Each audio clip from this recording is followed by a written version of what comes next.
सोचिए, आज से 5,000 साल पहले जब ना तो बिजली थी ना जदीद मशीनें, तब इंसान ऐसी निगरी बसा चुका था जिसकी सड़कों, घरों और नालियों को देखकर आज भी साइंसदान दंग रह जाते हैं। मोहनजोदड़ो, सिंधु घाटी की तहजीब का गहना।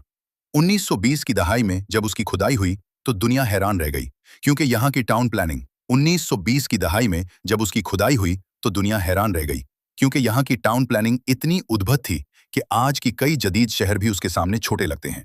यहाँ की सड़कें सीधी और चौड़ी थी। हर घर में नालियों का जड़ा हुआ सिस्टम था। पब्लिक बाथ यानी विशाल स्नानागार था, जिसे दुनिया का पहला सार्वजनिक स्विमिंग पूल कहा जाता है। इतना ही नहीं, यहाँ के लोग व्यापार, कला, आभूषण और लेखन में भी माहिर थे। मोहनजोदड़ो से निकली मुद्राएं और मूर्तियां बताती हैं कि यहाँ की तहजीब कितनी समृद्ध थी।